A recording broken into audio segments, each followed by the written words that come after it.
So good morning again, everyone. I'm the loud one in the front of the room. So I'm really excited to work with you today and present board involvement before the strategic planning process. So for those of you that are speakers, you got to pick a topic, and this is the one I'm most excited about, and I'm going to do my best to give it justice today. So we have about 45 minutes.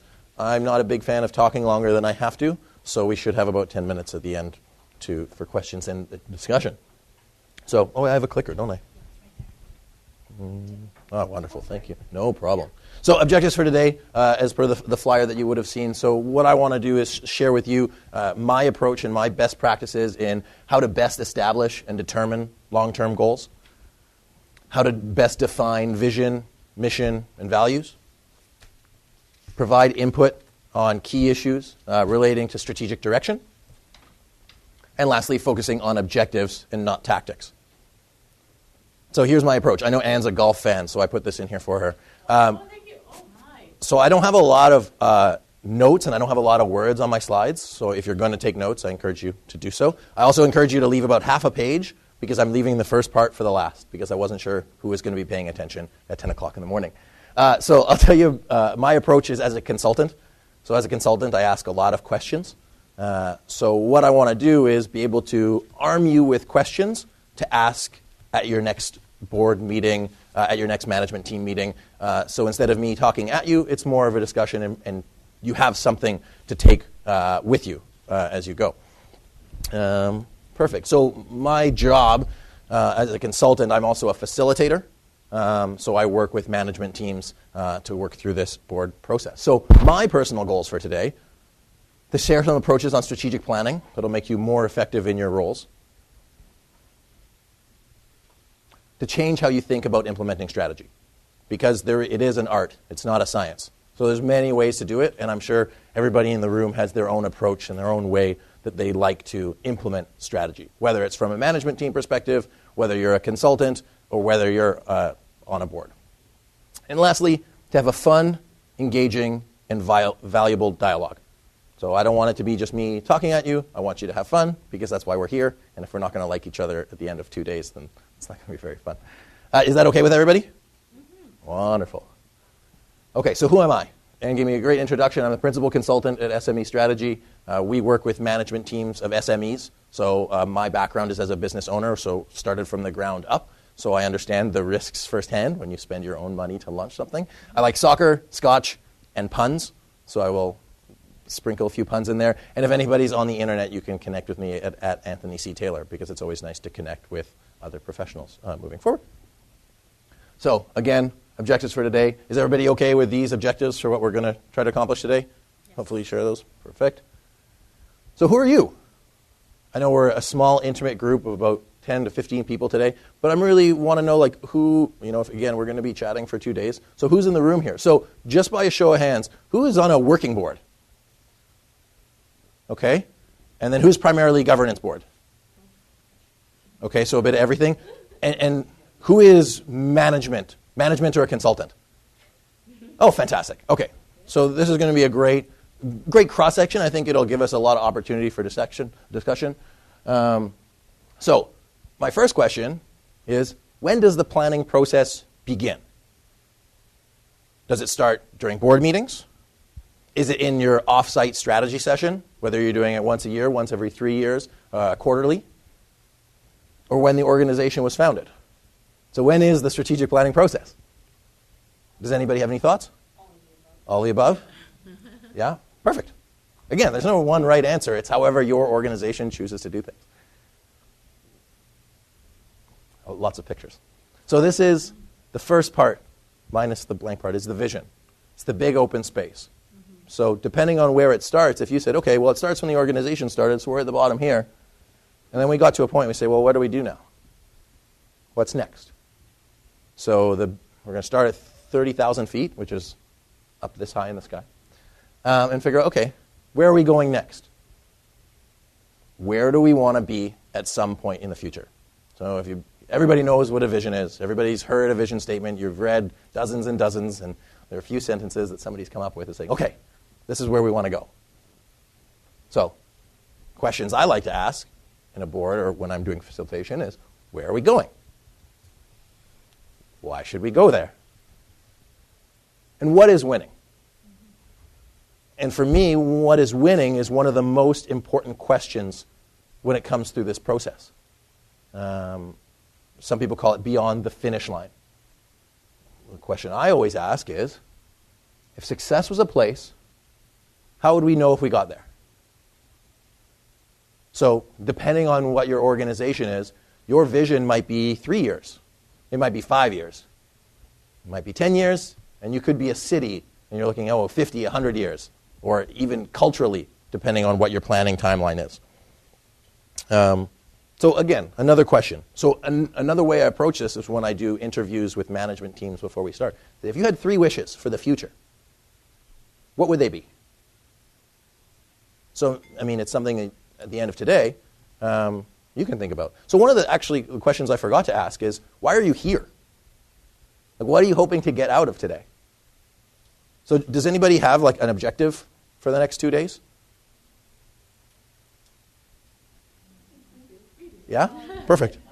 So our roles are corporate strategy and risk management in the company. So and we're fairly new roles in the way that we're now working together. So our goal is to come out of here with some ideas of how to get even more tightly coupled together as part of the planning and risk management process, I think. Mm-hmm. And also to get in front of our board with putting forward some ways that we want to engage them and with the executive and some things to start going through to make it more robust process.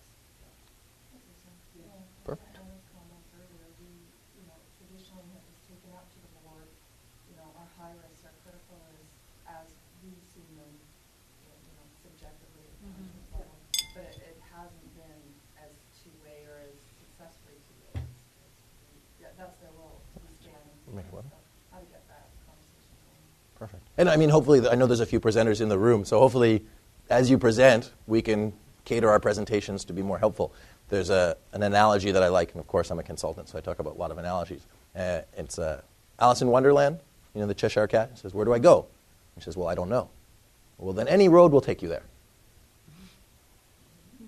So, I mean, that's the same thing with your vision. If you don't have a very clear vision, a crystal clear vision of your ideal future, then how can you expect, so whether that means working with, how you work with your board, how you work with your management team, if you don't know what that looks like, then how are you going to get there? So here's an exercise for you that you can either do today or tomorrow. Let's say you had a time machine, a good old-fashioned one, of course. And it took you to the end of your vision. So I know a lot of businesses now, just because things are changing so quickly, 3 years. So what would that look like? You just transport 3 years in the future. What does the relationship look like between the board of directors and the management team? What processes do you have in place? How is your risk management? Who are your customers? Where are you doing business? All of those things, everything, the vivid vision of your future, what does it look like? And Cameron Harold, that's where vivid vision come from. I can't take credit for that one. But that's an exercise for you or your board when you're trying to figure this out. An interesting aspect is when you work with a board, like as if we had in this room, everybody has a different vision. So instead of just sitting around at a table, and we've all been in those sessions where you sit and you're like, okay, well, this is a good vision statement. That's a great vision statement. Oh, let's put those together. That's going to make a better vision statement. The challenge when you're working in a board is, or a management team, and I'm trying to cater this to everybody, is, how do we put the best of everything together, but so it's a real concrete thing? And that's really having that clear definition of what you want. So are we all okay on vision and approaches on how we can achieve it? And if you don't, that's cool, because I really want to take this as a team approach. And I don't look this, and when I actually was speaking with people from Federated Press before, so it's not one teacher or one lecturer and 15 students. There's a facilitator and 15 teachers.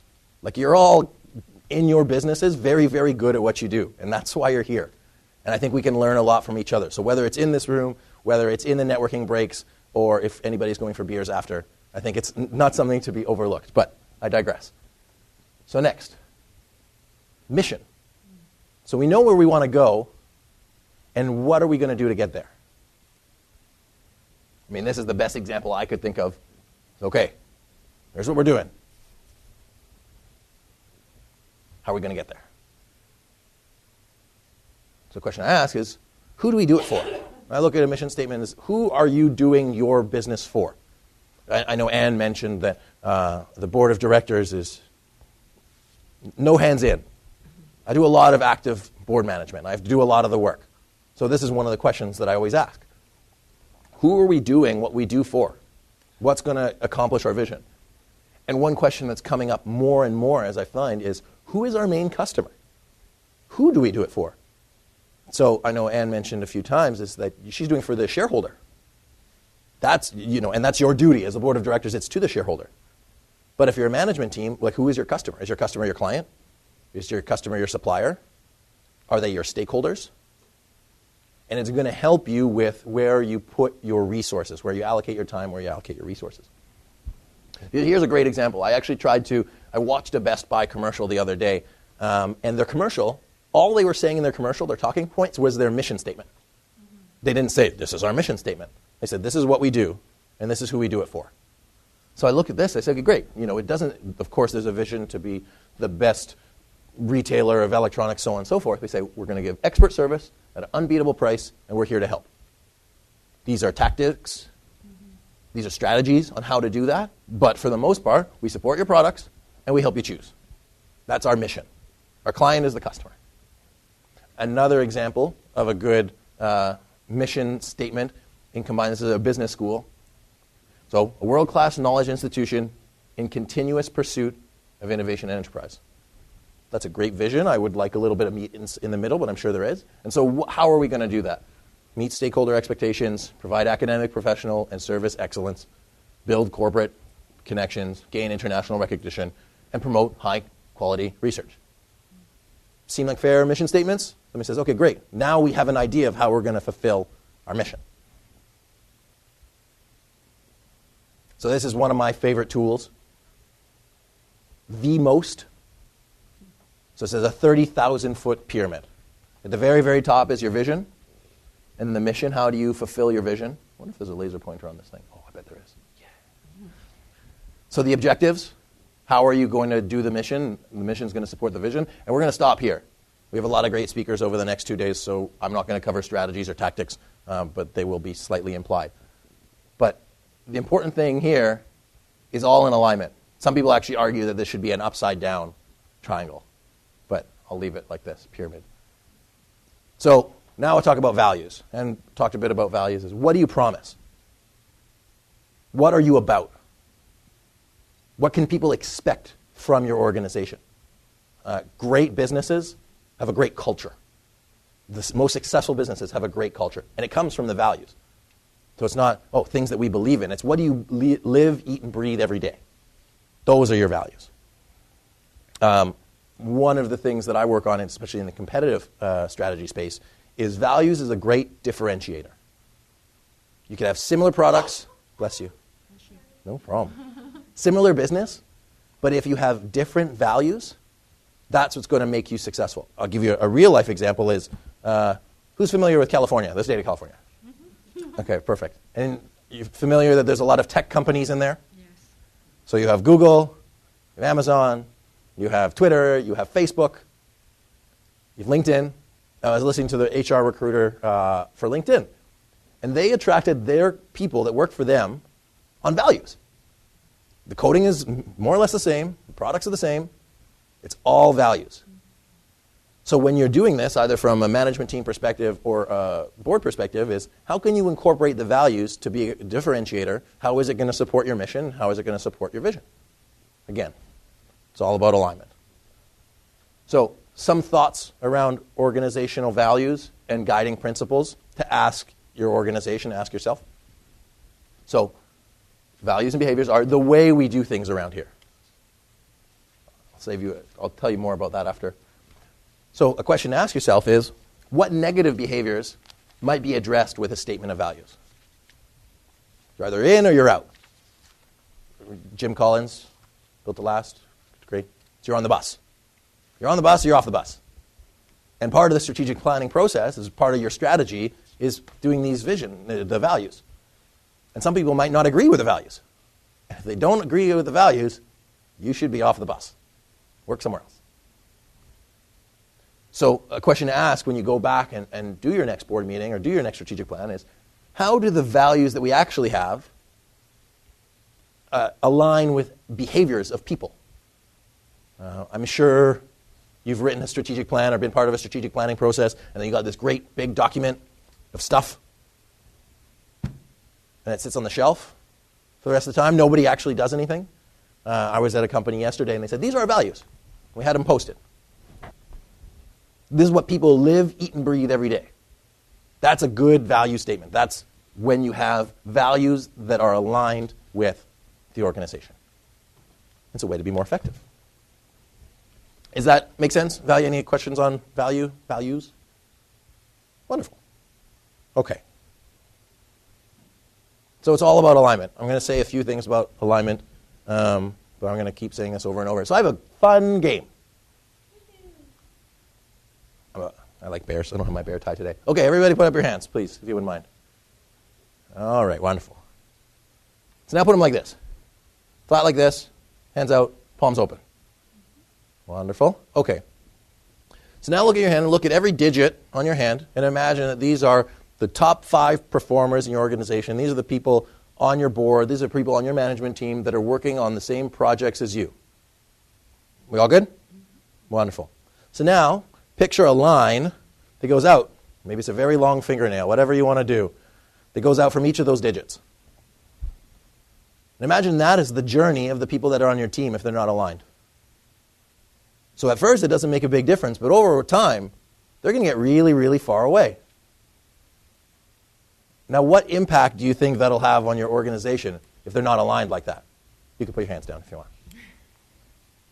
It's just something to think about. So I know you're like, oh my God, my organization, what's going on? So this person is aligned, despite her face. So the reason I actually use this picture, again, because their hands are aligned, but it was such a perfect example of why alignment is important. I'm not a swimmer, but I understand the concept of drag. And when you're swimming, you get more drag if your hands are together. Of course, they're a little bit apart, which leaves room for creativity. But if you're too far away like this, you're not going to get any drag, and you're not going to move forward. So it's a silly little thing to think about, but think about how the alignment in your business can help you move forward through your objectives. I like to call it shooting at the same net. If everybody has the same vision, everybody understands the vision, why you're doing the stuff, everybody understands how you're going to do it, and everybody understands the values, you're going to be more effective. And as a consultant, that's my job. I get brought in to help people be more effective. So whether you think about it from this perspective, with the CEO, who's who you work with, or by functional area, you understand that marketing has marketing goals. Finance has finance goals. Human resources has different KPIs. They all have different performance indicators. So how can you expect them to be trying to do the same thing unless they're aligned? So this is relatively simple. Now imagine this. Imagine this was your org chart and you didn't have people aligned. Poor us who are sitting over here. But this is why alignment as a board, alignment as a management team is so important. Because if you have all of these people going off in different directions, how can you get to your goals as fast as you want them to? You're just going to waste money. So, going back is, make sure everybody knows about the vision, the mission, and the objectives. Objectives are goals. Again, I know a lot of people are going to cover this over the next 2 days, so I'm just trying to give broad talks about it. Is everybody following me so far with that? Wonderful. So again, all about alignment. I love this picture because everybody has their role to play in the organization, and you know if one or two of these isn't aligned. I don't know if you've ever done that. One of your friends is like, ooh, let me try. Okay. So next, providing input on strategic direction. So we all know that you can do things 1,000 ways if you really wanted. And the reason that vision is so important is that it makes the decision-making process so much easier. Because you know, okay, is this going to help us achieve our goal? Is this going to help us achieve our vision? So that's the only thing you need to worry about. If you're doing something and not for that, then don't do it. So I'll give you a personal example. You wonder, how is this a personal example? Okay, so everybody's familiar with the lion tamer, the old school lion tamer. So I learned this when I was in my entrepreneur days and I was running a few different businesses. So this guy, do you know why he has a chair? These are probably heavy, so I'm not going to lift them. Well, the reason that the lion tamer has a chair is that the lion tries to focus on all 4 points, all 4 legs of the chair at once. And in the process, he can't focus on any. So he's a nice kitty. And it happens when you have too many things that you're trying to aim at. I'm a Leo. That's why that's a personal example. Because I can be very easy, and if anybody else is a Leo, you're like, oh yeah, okay, I get it. It's very easy to get distracted with so many things going on. So, how to best establish and determine long-term goals. So these are questions that you can ask yourself through the planning process. What will fulfill the objectives of the business? What will solve a specific problem? Because sometimes you have a very specific problem that you need to fix. Or what will and manage growth and output. So you want to do. Your job is to make sure that the health organization and of the well-being of the organization is maintained. So another example. I was actually looking at a management consulting company in India, and this was one of the examples. I said, this is a great picture. There's a lot of different ways to fish. Is anybody here a fisherman? Fish? Okay.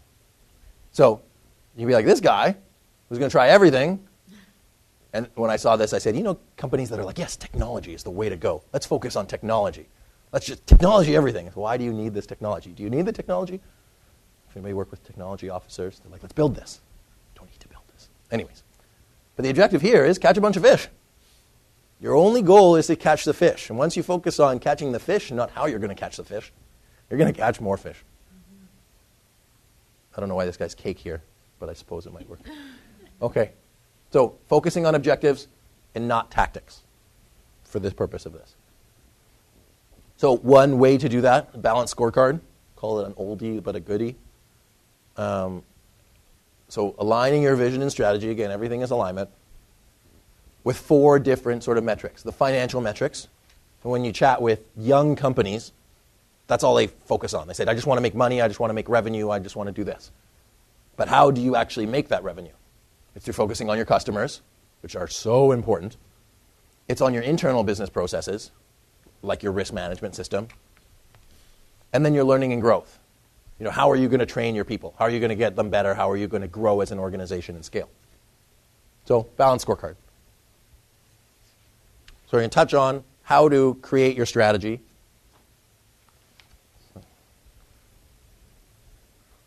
I don't know if you think this is funny as I do. But talking about the forest through the trees. So remember I told you earlier, I said leave a bit of space at the top. So this is actually one of the more important things. Before you do your vision, before you do your mission, before you do your objectives, you have to do analysis to figure out, see the forest.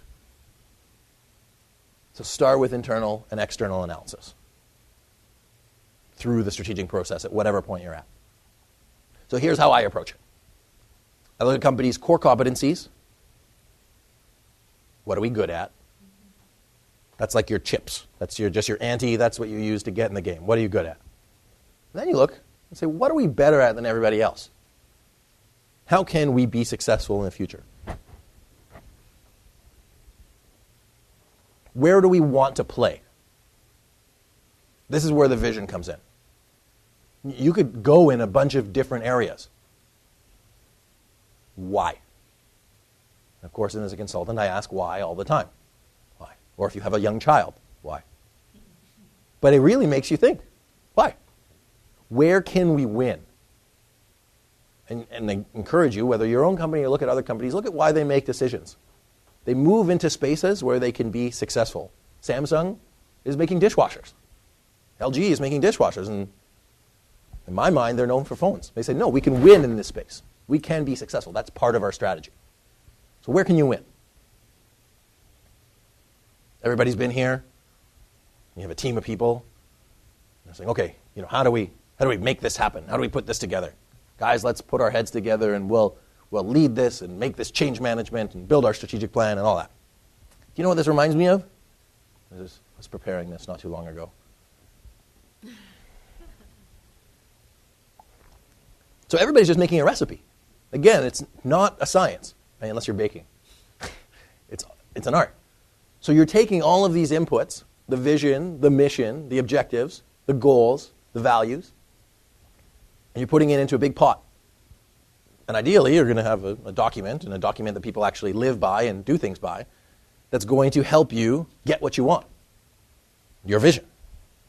So it's very easy to skip over this type of process because it's hard, it's challenging, it's part of the management woes. But if you miss an ingredient, you're not going to get the right recipe. So the reason I start with, and you're looking at constraints, oh my goodness, what's going to happen now? It's scaring me. The reason I started with this, or with the fluffy 30,000 foot stuff, is because that's exciting, and that's fun, and that's big picture. But if you are really working on a business, and you're working on the management team, you need to look at the risks, and you need to look at the challenges. And this is less fun, but just as important. So what are some of the constraints you can have as an organization? Time is a constraint. Budgets are a constraint. Human resources. Technology. Can anybody think of other constraints on an organization or on the plan? Laws. Fantastic.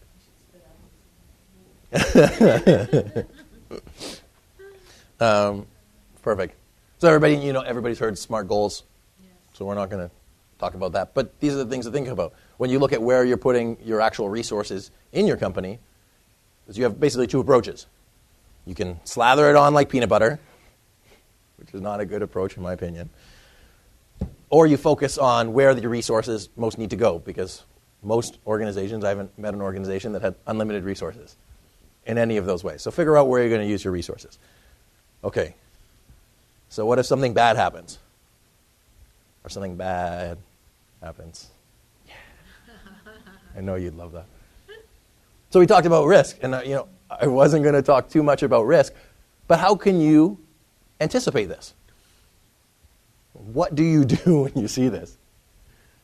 So it's important to think about potential risks. So I'm not going to go too far because Anne did a great job, but and this is the question I ask when I go through these sessions. Like, great, we have our mission, we have our vision, we have our objectives, we have our values. So now what's going to try to get in our way? And how do we stop it? What needs to be addressed? It's a really simple way to look and say, oh, this might happen. This might happen. But if you don't think of the risks, I'll tell you, my background as a business owner, I got ripped off for about $100,000. It's a risk I didn't think of. So I'm very big on this for working with businesses. Okay, so we're going to look at inputs. We look at the recipe part we were talking about before. This is B School 101, so please bear with me. So we start with the external analysis, so the SWOT, strengths, weaknesses. I know that's internal, but I'm going to call it external for now. Opportunities and threats. Are we all clear on SWOT, benefits of it, why you would do it? One we talked about regulatory being something. So PESTLE. Some people call it STEEP. Some people call it STEEPLE. Call it whatever you want, as long as you cover these things. So political. I'll go over it quickly. Political is if there's going to be a new mayor in town, if there's a new premier, whatever is happening in the political space. Environmental. Climate change. Right now is something that we're looking at. Sorry, I was looking at the wrong. Economical. So economic downturn, for example. Growth trends, unemployment, things like that. They're going to affect your business. And it's your job to look at these things. It's certainly the management team's job, but if you're going to build out your strategic plan, you need to include all of these because that's the direction. That's the wave. There's another quote, because I love quotes, is we cannot control the wind, but we can adjust our sails. So this is where you look at the wind. Societal. So what's happening with people? What's going on in life? What's going on with people? 10 years ago, there was no Twitter. There was no Facebook. You couldn't start a company from your laptop. Coding wasn't a thing 20 years ago. Things to think about. The people built businesses very, very quickly based on rapid technological change and being the first. Legal. One of my clients is the government of Belgium. And the CETA, free trade agreement, is going to be huge. It's going to be a game changer to what Canada does with Europe. But that is one of the things you say, okay, all right, people will build businesses solely on that. And then environmental. Oh, actually, one more legal thing. Today, there's a vote in California, and they're going to charge a 2-cent per ounce tax on soda. Imagine if you're a soda manufacturer, and that the price of a 6-pack is going to go up $3 overnight. What do, right? Can you predict that? How do you mitigate those risks? And then environmental. What's going on around us in the world? Climate change, fossil fuels, things like that. So internal analysis. Of all the things that I've spoken about today, here's the one I really want you to think about. Stakeholder and management team inputs. It's very easy for either a CEO or a board of directors to sit in a room just like this and to create a strategy without talking to anybody. But you need the input from the people on the front lines that are going through it all to understand what's happening with the supply chain, what's happening with our clients, what is the pulse. So I encourage you, when you're doing this planning process, please, please, please, talk to your stakeholders. Figure out what they want. It's going to guide your strategy. And if you don't, do it at your own peril. Okay? So, good news.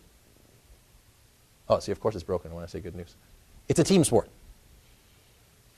So everybody that you're working with, on your board, on your management team, everybody has different skills and something they bring to the table. So you don't have to worry about this alone, but you also have to understand that you rely on other people to work with you. So figure out how you can best use everybody's skills to build a vision, build a mission, and get alignment. Because the best teams are not necessarily the most talented. It's the ones that have a teamwork and that are aligned. Has anybody ever done one of these exercises? Mm-hmm.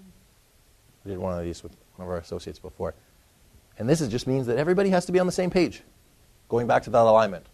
Make sure everybody is trying to do the same thing. Oh, so it's a team building exercise. There's a stick, bamboo stick, and everybody's like this. You have to put your fingers out like this and rest it, and then bring it down to the ground like this. Keep it flat, and then bring it back up. Without dropping it. Yeah. It's a team building exercise. As exciting as it looks. Okay, so in summary, some of the things we've chatted about today. So do your external and internal analysis first before you begin your strategic planning process. Create your ideal scenario for the future. Some people call it a vivid vision. And be as descriptive as you can.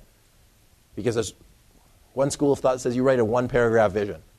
But if you want to inspire your company, I didn't even talk about communicating your vision because I think somebody's doing it later. But if you want to inspire your company, if you want to really figure out where we're going, be as specific as you can. And it's not just jamming a bunch of sentences together. It's really figuring out what does the future look like? What is beyond the finish line? What does it smell like? What does it taste like? What does it sound like? Determine where you're going and what will get you towards that vision. And I'm sorry I wrote that so unintelligibly. Just figure out where you're going and what is going to get you there. And don't worry about the distractions. Focus. And I'm the worst at focus, but focus. And then determine the key strategic priorities. And the question always asked is, are we doing this? Is this aligned with our vision? So sort of when you look at the heat map, is it important? Is it urgent? Is it important and urgent? Or not important, not urgent? What do we need to do right now, today? So if you do all of those things, you'll have a happy board. And so I hope that, we have a few minutes to discuss and questions and answers now, but I hope that through our conversation and through this presentation, you've gotten a few skills and tools to take with you, that when you do your planning process, you're more effective and you focus on where you're trying to go, whether you're active or governance, or you can work with your management team, work with your CEO to get you to that ideal state, to that vision that you want. So happy planning.